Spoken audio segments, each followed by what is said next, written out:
Well, good morning, everybody. It's very nice to see you here, or at least to see the numbers starting to go up on YouTube. So if you'd like to say hi, please do say hello in the chat, and maybe just say, well, just say literally hi would be just fine. People are reacting in the chat with fire. Hopefully that's in a good sense. I'm also a fire warden, sorry, not a fire warden, or I forget what it's called, an emergency warden or something for the floor. So hopefully you're not reporting a fire, because then I have to make sure everybody's getting out. Okay, yes, lots of highs and hellos and good mornings. Well, good morning to all of you as well. So, today we're going to do something a little bit different. We've been making good, steady progress in the course material and teaching you new things. So now we're going to do something ever so slightly different. We're going to spend a little bit of time doing some tutorial type things. So you'll notice on the course website there's now a new section that wasn't there before called Tutorials. So I'm going to click on Tutorials, and then we're going to go to today's tutorial about expressions. And on this tutorial there are also some announcements that we're going to discuss. Before we do discuss those announcements, however, let me, as I love to do, ask you a question. So this is going to be a question that you can tap on or click on depending on what sort of a device you're using. So here we go. This is the question. So please click on or tap on, if you're using a phone or a tablet or something, please tap on the literal in this expression. There's only one of them. Oops, I didn't mean for that one to have a time limit.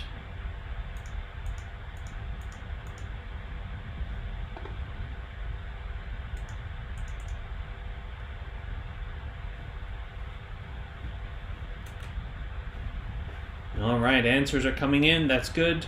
Also, would love to hear any feedback that you might have about things like quality settings that you're seeing this morning. I've been tweaking settings here and there to try to get that latency absolutely as low as possible so that we don't have anybody waiting for like 10 seconds, which kind of disrupts the whole flow of the Top Hat question thing.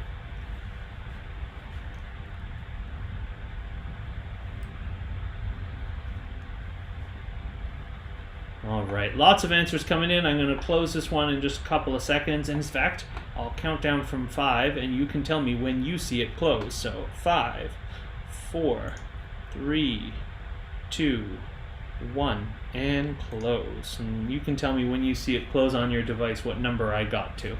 While you're doing that, I'm going to have a look at the responses that came in. Okay, so we've got a few different responses in a few different places. So, what is the meaning of this? So, what is a literal?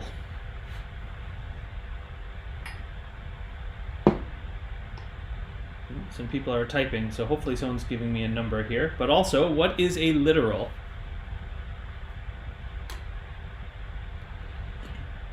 Okay, somebody said when I got to 4. All right, that's not too bad.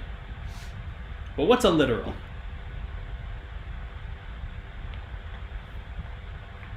Right. A literal is a value that is exactly what it says it is. You can look at the value, you can look at the number, or another kind of literal value, and you can tell exactly what it is because it literally means what it literally says.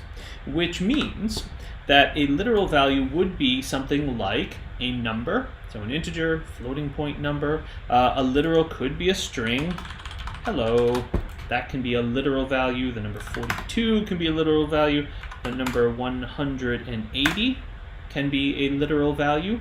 But these other things, so the word radians here, that would be the name of a variable. Now, we haven't talked much about how to define variables, but I did give you the quick little kind of cheat sheet of you can write a variable name, an equal sign, and a value, and that will create a variable. And we'll get more in depth with that on Monday. But we can use variables in expressions. So radians here would be a variable. So would pi with a capital P and a capital I. This is still, in fact, oops, you can't see what I'm gesturing at there. So pi here is still a variable name. It's not a literal value, although we happen to know as intelligent human beings that the letter P and I next to each other usually means a number, 3.1415926. This is not the literal 3.1415926. So there's only one literal here, and many people were correct that 180 is the literal value. And so on our heat map, it looks like most people did indeed tap on that, but some folks thought it was radians, some people thought it was pi, but that is incorrect, I'm afraid to say. But the reason why we get things, the reason why we have these questions is to test your knowledge, and if it's not quite right, then we can correct that incorrect knowledge, which is good. Let's see. Oh, someone says it closed before I even started counting. Okay, so different people are experiencing different amounts of latency, and so that's partly, I guess, on YouTube's end, and partly perhaps with your own network connection, etc. I think there's a red live at the bottom right corner, something like that. If you do click on that, it'll make sure that you're up to date and you're not watching like 15 seconds behind or something. But yeah, so the questions will also be available as homework after. So if you didn't get it in quite in that moment, then that's okay. All right. Let's see. Do words always have to be in quotation marks? So I will, how shall I answer this? I will say, there we go. A string literal has to be in quotation marks. So I've got hello is in quotation marks, or my name is John is in quotation marks. Let's use double quotes. It is snowing outside behind me right now. There we go. So those are examples of strings. If I wanted a string whose literal value was the word radians, I could write the word radians inside of quotation marks. If, however, I have something like the word radians by itself, anybody know what's going to happen if I press enter and it's not inside of quotes, so it's no longer a string literal? Any ideas based on your exploration and playing around with Python? Right, so it is going to give us some kind of an error, that's right. And the error is a name error, because it says, radians? Nobody said there's any kind of a name like radians. What are you talking about? That's crazy talk. So a variable has a name, whereas a string literal is inside of quotes. So if it depends on, so to really answer the question of do names always have to be inside of quotes, it depends what you mean by name. An academic loves to give the answer, it depends, or alternatively, it's complicated, or yes and no. If what you mean by a name is a name of a variable or a name of a function, then we should not have any quotes. So let's see, from math import star, that little magic incantation we're using at the moment. If I've done that, I can use a name, like the name of a function, such as sine. So what is the sine of 0? And it will tell me. If, however, I want to talk about the sine function, then I can have sine in quotes, and that will be a string literal whose value is the word sine. So I hope that is kind of helpful. Let's see. There's a stick of dynamite reaction available. Fantastic. Cool. Okay, so now that we've done that particular top hat question, why don't we talk a little bit about some announcements? So since our last lecture, there have been announcements about what's happening at the university with respect to in-person instruction and in-person activities. So for the purposes of 1020, one important number to know is the number 100. So courses that have fewer than 100 students registered for them are going to be going back to a classroom. Courses that have 100 or more students are going to be remaining with remote lectures. We have 120, 130 something people registered for the course, so this course is going to be sticking with online remote lectures. So I'm going to continue doing this streaming thing, and you will continue watching the lecture either synchronously. Synchronously is good if you can, but if you really can't, you can watch it asynchronously, or you can watch it after the fact. If you just need to catch up on something, that's fine. But I will be doing the streaming thing Monday, Wednesday, Friday at 11, and our labs will be in person. So actually, not a whole lot has changed for us. We are hopefully going to start up our labs on Monday, and we are going to be using those overflow slots that we identified. So to start with, I mean, still while we're under this modified high-impact COVID regime, definitely next week, we don't want more than 20 students in the lab at the same time. So fortunately, we've been able to identify people who have a little bit of flexibility in their schedule, and so we have the originally scheduled lab slots, and we have some kind of overflow lab slots that some students will be doing their labs at additional times, and we have extra TA time to support that. Lots of good stuff. Keep everybody spread out, keep everybody safe. After that, so from the 31st onwards, we're going to keep doing that. So if people have those additional slots available, we have at least up until the midterm break, we have the extra TA time and the other things that we need to be able to spread you all out, so that instead of being in 4 sections, it's almost like you're in 5 or 6 or 7 sections to spread out the numbers. And we're just going to keep doing that all the way to midterm break. So thank you very much for the people who've identified, oh, you know what, that slot on my schedule could work instead of my regular lab slot. I'll do my labs then instead. Fantastic. Thank you. And we'll just keep doing that. And we will reevaluate as time goes on, and we'll see whether we keep doing that after the midterm break, or after the midterm break we might go back to just using our regularly scheduled lab slots, which would mean still a maximum of 35 students in each lab slot. So we're not like packing you in like sardines or anything, but we may go back to that after the midterm break. It depends on a bunch of factors, and it depends on a bunch of factors, some of which we don't know about yet. So we shall see what happens. Okay, so that's what we're doing about in-person activities. One question that I have for you, and so I'm going to ask the question in Top Hat, but it's not a question for credit, so this is another one of these, hey, I just need to know this information. Some people may have labs or other smaller courses or other reasons to be on campus around, like just before our lecture or just after our lecture or something. So the university has a few places that students can go and do things like, well, just study quietly or watch remote lectures. So you can sit in a classroom with your laptop, with your headphones, and watching the remote lecture. It will really help us out for our planning purposes if we know how many of you will need to avail of that service, or even would like to avail of that, I guess. So please let me know, and this should be a question that you can check multiple options. Let me know if you're going to be on campus around Monday, Wednesday, Friday at 11, or none of the above. Because if it turns out that there's only 10 of you on any given day who are on campus, no big deal. If it turns out that there are 50 of you who are on campus for Wednesday at 11 or something, then we might need to find another couple of rooms for you to do the remote lecture watching in. So please do answer that. Let's see, someone is saying, I'm assuming residence is considered off campus in this case. If you find yourself in a position of saying, I would kind of like to watch the lecture in the same room as other people, I guess you could answer yes to one of these questions. But I guess I was primarily thinking about people who kind of have to be on campus because you don't have time to get back home afterwards or something. But if you would just kind of like to, I guess you could answer the question too. Do you know where these classrooms would be? Yes, so they are listed in... I don't have the link open at the moment. Oh no, I do. Well, sort of do.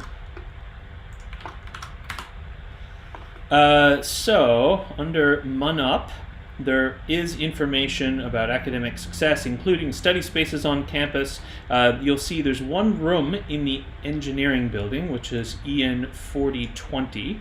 and that's available for a bunch of time. There are other rooms on campus, so you don't have to be in the engineering building to watch an engineering lecture. You can hang out in chemistry, physics, or wherever. But yeah, so that's a place where you can go if you have a remote lecture that you need to watch and you don't have time to get home. Then those are places you can go, or places you can just hang out and study. So yeah, those are options that currently exist. But if we found out that there are a whole bunch of you who are going to be on campus, then, well, maybe we would try to find some additional options. All right, so let me close this question. Let's see, what should we put if we're not sure? This is very approximate, so this is not committing to anything, so whatever you said was fine. Anyone know that Eng 1040 is still online? So don't 100% quote me on this, but my understanding is that all of the first year, all the Engineering 1 courses have more than 100 students registered, and therefore will continue with the online remote lectures. That's my understanding. Okay, and it looks like, okay, we have a goodly crew there of people who have to be on campus at different times, or have to, or possibly just would like to. There's some flexibility there. However you answered it is fine.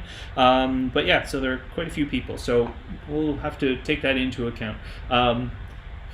Something I kind of wish I had asked is, what building will you be in before or after? But anyway, that's fine. We don't need to know that right now. That's helpful information, so thank you. Someone asks, what is the link for the rooms? So if you go to mun.ca/munup, then there's Academic Success Center, and under there, I think, is Study Spaces.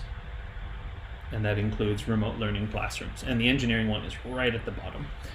But we might need more than just that one. We'll see. So yes, it's as the situation continues to evolve, I'm going to try to be as forthright and give you as much information as early as I can, but I would ask you to be patient and understanding as the plan changes. Normally, the university is a place that's extremely strict on things like, if you don't know it by the day the course outline goes out, then you don't do it.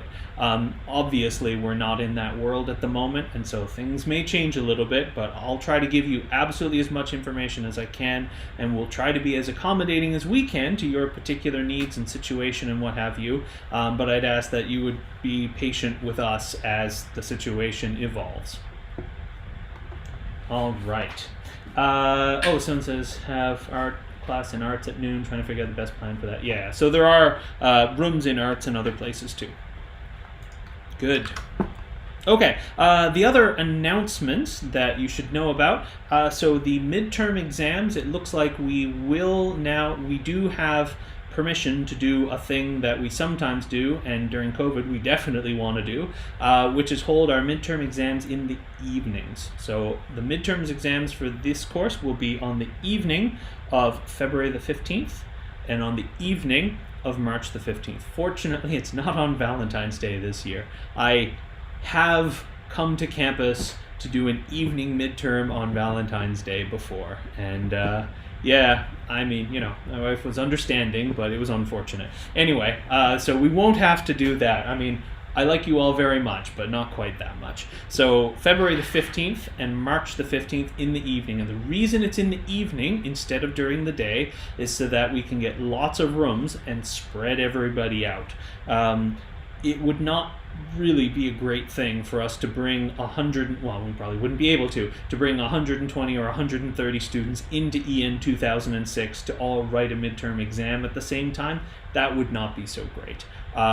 Neither from a public health perspective, nor in fact from an academic integrity perspective, if you're all sitting cheek to jowl. So instead, we do it in the evening when there are free rooms available, and we can book more rooms, spread everybody out, and that's good for everybody. Will the midterms be online though? No, in person. So for this course, as of January the 17th, I think, you are expected to be able to commute to campus when required for in-person activities. Some people have emailed me about, oh no, I'm still traveling, I'm trying to get to St. John's, but I'm not there yet, that's fine. If you haven't, do let myself and the lab instructor know, because we need to know this information about who's actually going to be here. You have to do the labs to finish the course. You don't necessarily have to pass all the labs, but you do need to come and do them. And so yeah, it will be important for you to be able to come to campus, particularly for evaluation. So our midterms and our final exam, you'll be sitting in a room with a pencil or pen, if you prefer, writing on a piece of paper. And some students actually ask me, wait, anyway, this is a programming course. Why can't I do my programming course on a programming midterm on a computer? And the answer is because you don't want an automatic evaluation by like the Python interpreter. So for example, if you write in Python, there we go.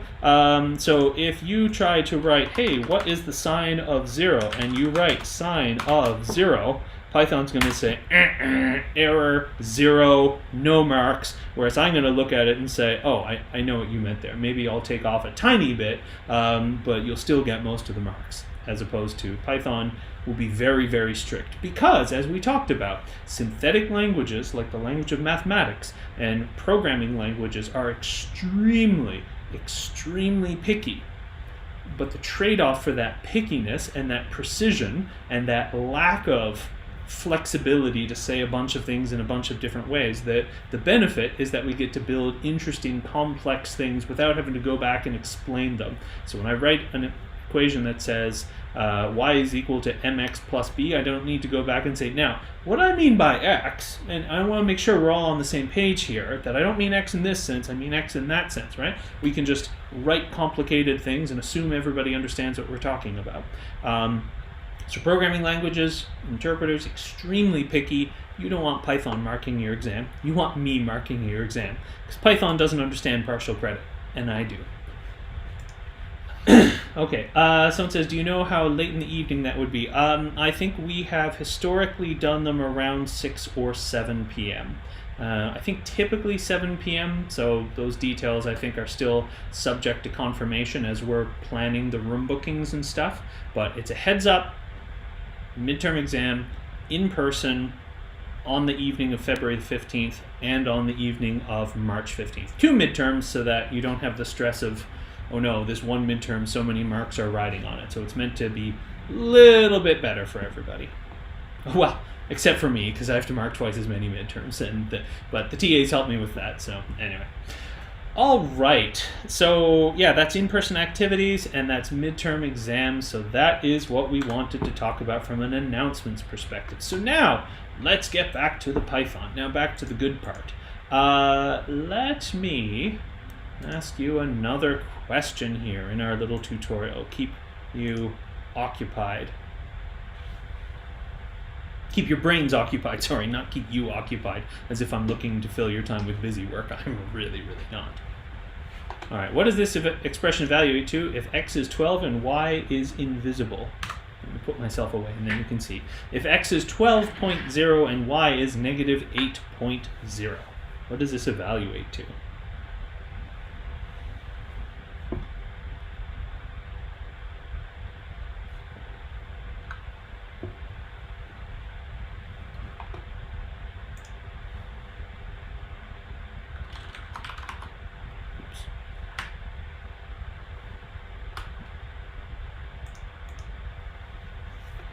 All right, we've got answers coming in. That's good.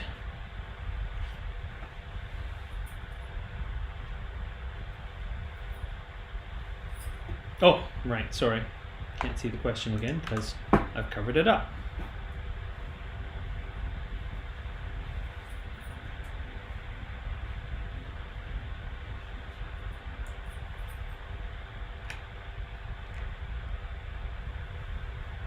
All right, I'll close this question now in just a few seconds. And if you didn't get it, it'll come up as homework. So let's close this in 5, 4, 3, 2, 1, and close. All right, let's take a look at the responses. And yeah, there we go, 71. Good job. Let's see, when we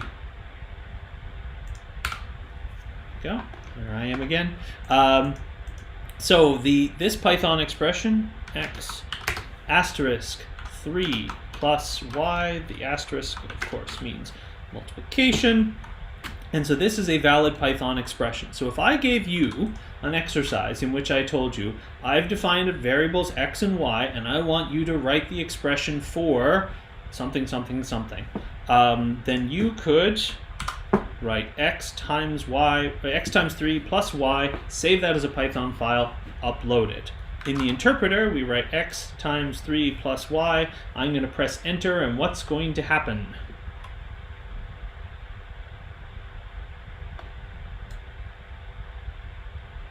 What's going to happen when I type x times 3 plus y?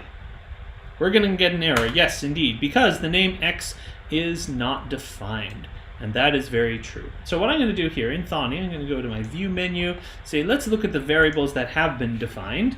And again, on Monday we'll get more into variables, but I can, for now, just sort of a cheat sheet way of writing this. I'm going to define a variable called x, define a variable called y. You see x is 12.0, y is negative 8.0. What would the type of those variables be?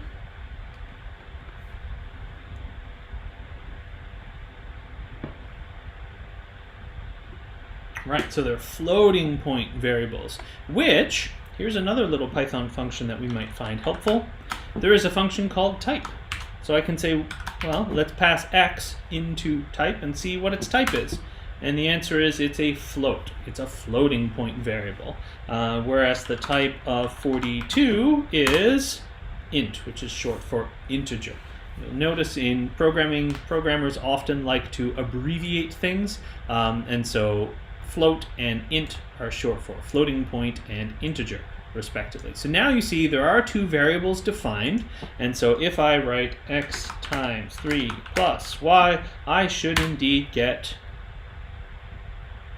28. Right, I was going to say 71. No, 71 people answered the question correctly, so good job. Okay, so that was a fairly straightforward little question. Now let's think a little bit more about types.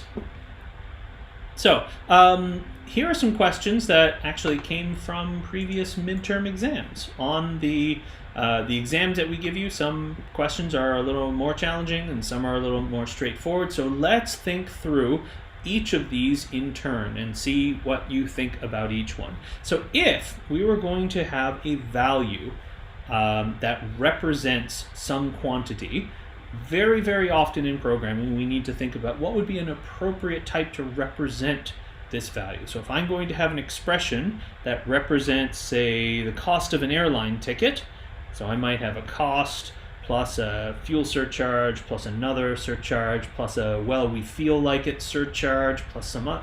Sorry, I'm a little cynical about airlines sometimes. I used to, well, not these days, but I used to do a fair bit of travel related to research and things, and yeah, I'm amazed by the creativity that comes out when people need to create new surcharges. Anyway, so if I wanted to have a value that represents the cost of an airline ticket, then I might have an expression that is something like the base cost plus fuel surcharge. Now let's say times the tax rate. Is that is that an expression that's going to result in the correct value? It's not. What's wrong with that expression that I've just typed here? Base cost plus fuel surcharge times tax rate. What's wrong with it? Okay, yeah, so fair enough. These variables haven't actually been defined, so that's going to give me an error. Yep. What else is wrong with that expression, even if I had defined these variables? Yeah, the order of operations is going to be an important thing. So the tax rate applies to not just the base cost, or not just the fuel surcharge, but also the base cost. So I better have some parentheses in there. Absolutely. And what else? Base cost plus fuel surcharge times 15% times 0.15. Well, that's not going to give me the total cost. That's just going to calculate the taxes. So I need to multiply by 1.15 to get it. Okay, so there we go. So that is a more realistic expression. Now, as somebody pointed out, these variables haven't actually been defined, so we're going to get an error here when I press enter. That's okay.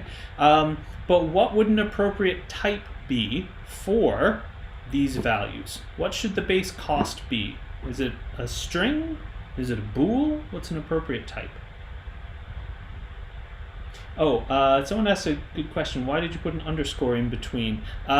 Just because... Maybe I should have done... Well, anyway. We're doing things in the order we're doing them now. But when we talk about variables, we'll talk about what makes a good variable name. And sometimes underscores help us just put multiple words in a variable without all the letters running together. Right, so a float would probably be a good choice. So for example, the base cost of the flight might be something like $149.99. There we go. And the fuel surcharge might be something like $200 because, yep, the fuel surcharge being more than the cost of the flight is not a terribly uncommon thing. Tax rate 0.15. Okay, so now, by the way, if you press up in Thonny, it'll go back to a previous thing that you typed in, so I don't have to type all that again.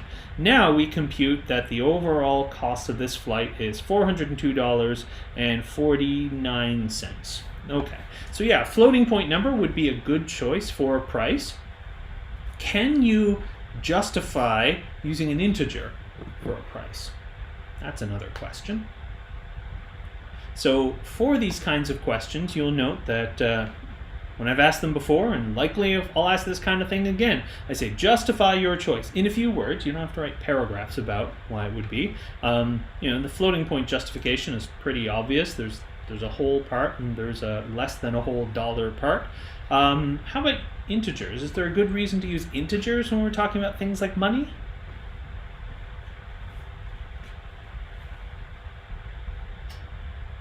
Rather, there is. What would be a justification for using integers?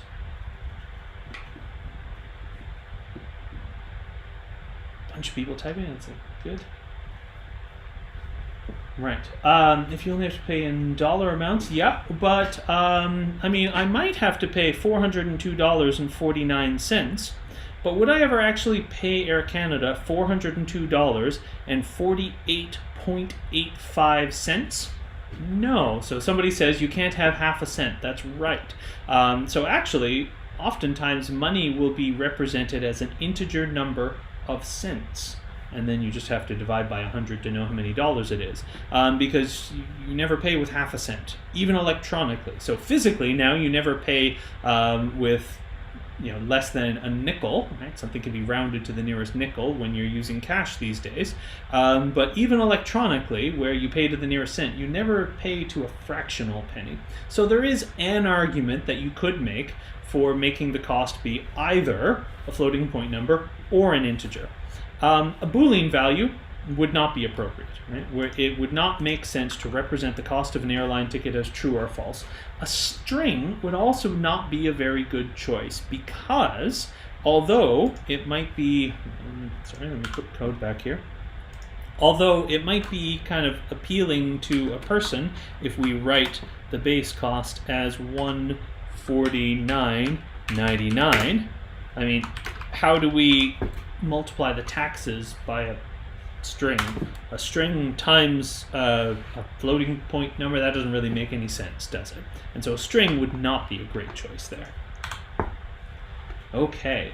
Oh yeah, someone said, what about putting dollars and cents as separate integers? Yep, that is also definitely possible. When we get further on towards the end of the course, we'll introduce you to more complex data structures like tuples, and then we'll see how we could have values that actually have multiple numbers inside them. Like a point has an X, a Y, and a Z.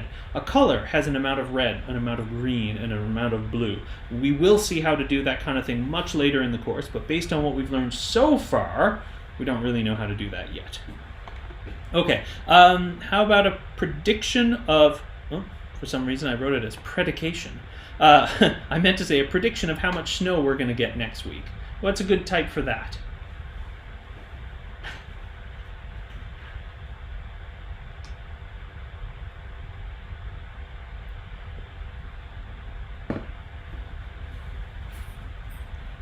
Okay, so let's see. We've got lots of integers, yeah, and I think an integer is probably the consensus view, and I think that's what I would go with. We might say next week we're going to get 25 centimeters of snow. I don't think we can really be so precise as to say we're going to get 25.3 centimeters of snow. That probably doesn't make sense. Someone says a lot. Yes, and if you wanted to have descriptions such as a lot, a fair bit, some lot of snow, heck of a lot of snow, then a string would probably be a good choice if you want to have those less numeric descriptions. But generally speaking, if we're predicting the amount of snowfall, it's probably going to be an integer. I mean, you could use a floating point number, but I'm yet to hear the meteorologist say, and next week we'll have 17.8 millimeters of rain or centimeters of snow. All right, good. How about your name? It's good type for that. And there's probably only one right answer here. Yeah, indeed, string. I mean, I guess somebody could have a name which is just a number, but I'm yet to meet them. Doesn't mean they don't exist. Things outside of your experience can... Oh, I seem to be frozen. That is surprising. Okay, well, as long as you can still hear me, then that's something. Oh, zoom, zoom, zoom, zoom. Now I'm all caught up. Okay, wow, look at me go. I move my head a lot when I talk, don't I? Okay, yes, so, hey, hello. Right, so your name is going to be a string. Now, just because I haven't met the person doesn't mean they don't exist, because things exist outside of our experiences. However, yes, my name is going to be represented as a string. So there's John. And for our information, if we put John into the type function, it's going to tell us that there is a type called string, str. We just call that string, but again, we like abbreviations because programmers are lazy, in a good way, in that we don't like to type very long names, partly because we end up typing these names a lot, and we don't want to spend all day typing a big long name. Oh, sorry, you can't see that. Okay, someone is laughing at my... Yeah, okay. There we go. So, yeah, we typed the name John. We could also type the name... or the string, my webcam was behaving strangely, and press enter, and it tells me that's a string too. Good. All right, how about whether or not you will pass this exam? So this was written on a midterm exam. So what kind of a type would we use to represent that? Yeah, good. That's a Boolean value. It's a true or it's a false, and hopefully it'd be true for everyone. Yeah, there we go. And so, again, if we say what is the type of true, it says class bool. So that means the type is called bool. And for each of these things, you just use the name of the type, and you'll see if you type the name of the type, it'll tell you what type it is. Very good. How about an analog sensor reading from an Arduino? Well, that's something we don't know yet because we haven't been to the lab, but soon you should get an answer to that question. How about your grade in the course? What would it be a good type to use for your grade in the course?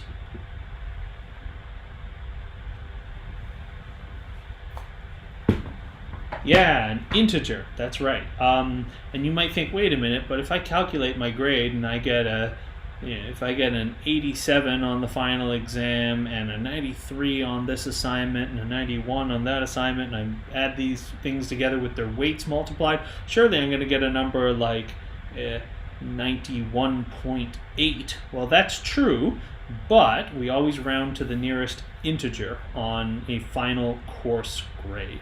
Now again, this is something where you need to justify your choice. So if I ask you this question on the midterm and you didn't know that grades at Memorial always round to the nearest integer, that could still be fine. You could still get full marks as long as you explain your rationale correctly.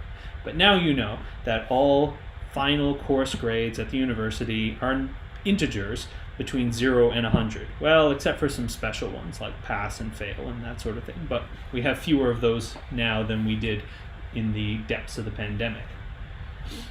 Someone says, if we type in quotation, the type will be... Yeah, so, I mean, if you wanted to represent a grade like pass or fail, then you would indeed use a string to represent that. And so if that's part of your justification, then that's great.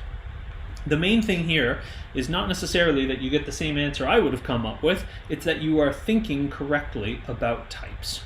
And if your assumptions are based on incorrect assumptions about the way university grades work, well, I'm not marking you here on how well you understand the registrar's office system. And by the way, that integer has to be between 0 and 100. It can't be greater than 100, which means, and I have had students in the course before who did so well on things and earned like a couple of bonuses here and there that they actually earned a grade above 100, but the best I could do was give them 100 and an offer of a very nice reference letter when they go to apply for jobs and things. Okay. Someone says, if I get an F, would that be a string? Yeah, so when I say the grade, I mean the number that produces an F, and hopefully nobody does get a grade that produces an F, but if you had a 42 in the course, then that corresponds to a letter grade of F. That's right. Okay, so yeah, now let's move on to this next question that we've got here. So here we have, this is an example where we're going to write a Python expression. So, sorry, I'm opening up a little whiteboard here. A square pyramid with base edge A and height h has a volume of V equals 1/3 a squared h. Okay. Mathematics, geometry, hopefully this doesn't sound too unfamiliar at this point. And I want to reiterate again for everybody who is part of this course, what we assume about your background is that you have come through high school, you have done at least pretty well in math and some science, and therefore you're in Engineering 1. We do not assume that you have any programming background necessarily. If you have some programming background, that's probably helpful. I mean, unless in some case, like people who are self-taught may know lots of good things, or they may have learned some bad habits along the way that they need to unlearn first. But if you have no programming background whatsoever, then that's absolutely fine. This course is meant for you, targeted at you.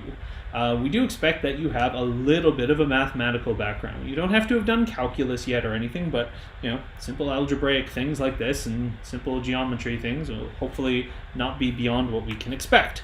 So here we have a geometric problem, and we want to know how can we write a Python expression given variables a and h, write a Python expression for the volume of a square pyramid.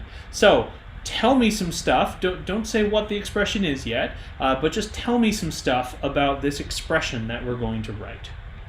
Oh, people are already starting to write expressions. So first of all, here's a question. Should this Python expression that we're going to write, should it have an equal sign in it?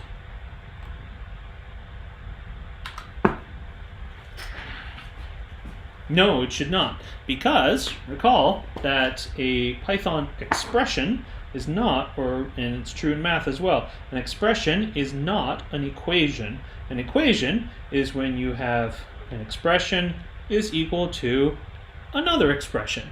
Now, that expression may be very simple, like it might just be a number, and this might just be, I don't know, variable theta over 6 is equal to 2, or this might be something that is much more complicated, 2 times x to the y to the z, or something like that. So that's an equation when we have 2 expressions, but we only want to have 1 expression here, which means that if we're looking at this description for question 2, let me blow that up just a little bit. Go.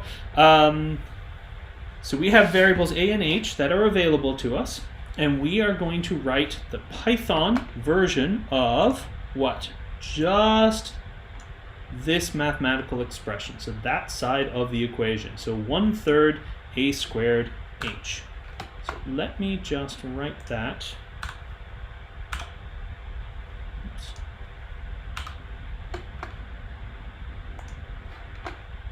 Okay, so that was 1/3 a squared h. And apologies for my terrible handwriting. Trying to write on a tablet that I'm holding in my hands is slightly taxing, or slightly challenging. Let's see if I can do this any better down here. Okay, so 1/3 a squared h.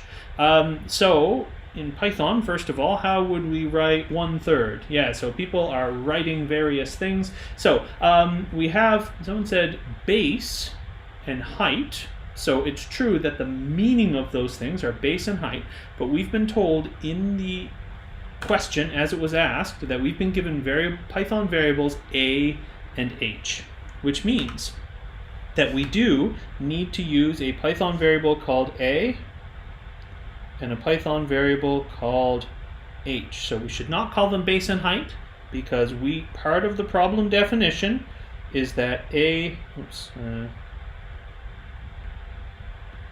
part of the problem definition is that we've been given variables called a and h. So let's say that a is 4 and h is 7. Okay. So we're going to use those variables. So the 1/3 a squared h. So first of all, we've got this 1/3 business. So we can write that as somebody suggested here, 1 divided by 3. Yep, that would be fine. Now, can we write 1/3 a squared? Well, I don't know how to type a superscript using just the alphabet that we're given for programming, so no, we can't do that. Furthermore, can we just put 3 next to the a like that? No, that's right.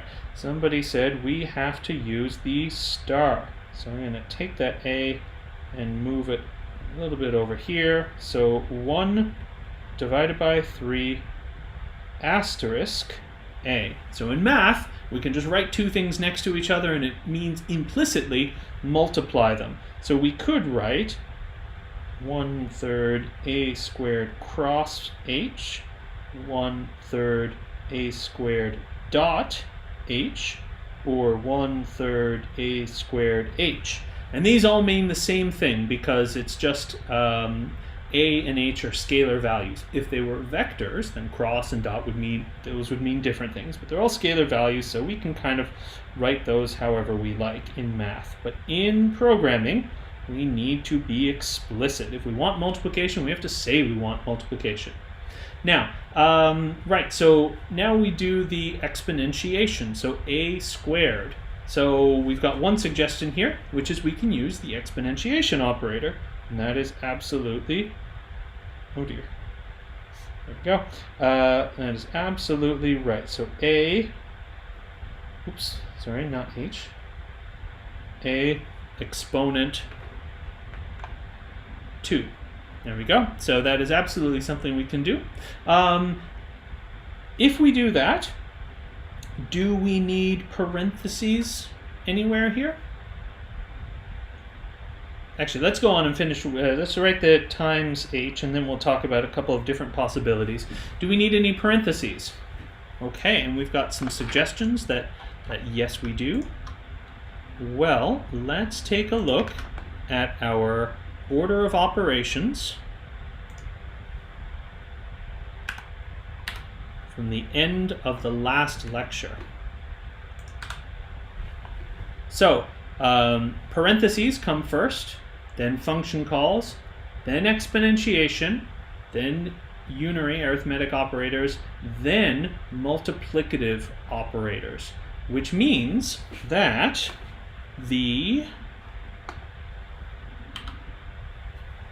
and I don't see any parentheses here, so that's not going to happen first.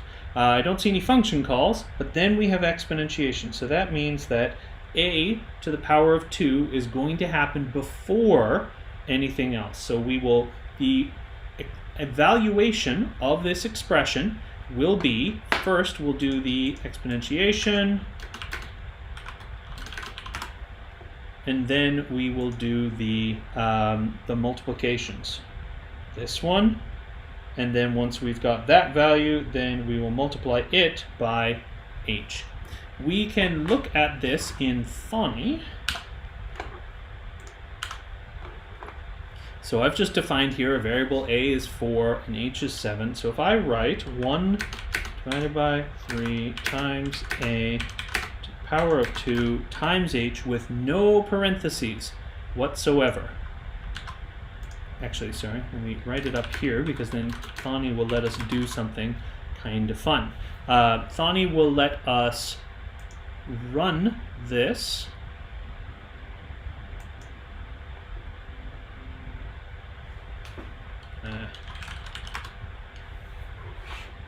there we go. Thonny will let us run this one step at a time. So I'm going to skip over defining variables. But now, this is one reason that I quite like using Thonny for, at least at the beginning of learning about programming. In lots of IDEs, you'll be able to kind of step through one statement at a time, but Thonny actually breaks things apart into very, very, very detailed representations of how an expression is evaluated, which is really helpful when you're learning programming. So we can step into this and we'll see Thonny is going to evaluate what's 1 divided by 3 times a to the power of 2 times h. And it'll actually show us, okay, well first we're going to come in here and, well actually, yeah, we figure out what is the 1 over 3. But then before that gets multiplied with the exponentiation, we do the exponentiation first. So a, which is 4, to the power of 2 is 16. And then you'll see we do that multiplication, and then we take whatever the result of that was, multiplied by h, which is 7, and that computes the result as 37.33. And so Thonny will show us all those little details. So I'd really encourage you to write little expressions like that yourself and try to see how it breaks it up into all of the various bits of detail. The other thing that I'd like to ask, sorry, there we go. Is there another way that we could have written the exponentiation? So we've got a, and then 2 asterisks, and then the number 2. Is there another way that we could have written a squared? Right, somebody says, so we don't need brackets. That's right, we didn't need any parentheses. Yeah, the other way we could have written it is a times a. And that would also have given us an equally correct answer. So exponentiation is great. If you had written it as 1 over 3 times a times h, that would also be absolutely fine.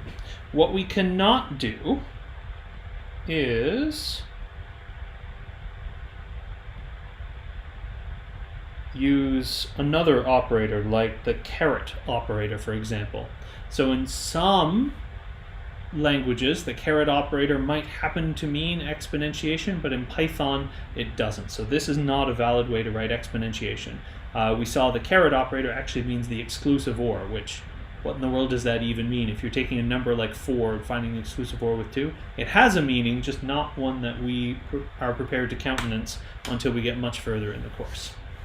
Okay, so yes, there we go. So that's a little bit more detail about, or another example of writing a Python expression. And now hopefully everybody is able to do exercise 1. I have to check and see if people actually submitted it. If anyone wasn't able to figure out exercise 1 and submit it, then they're, actually I'm not sure, I might have had Gravescope close it down already, but if I didn't, I'll change it so that it opens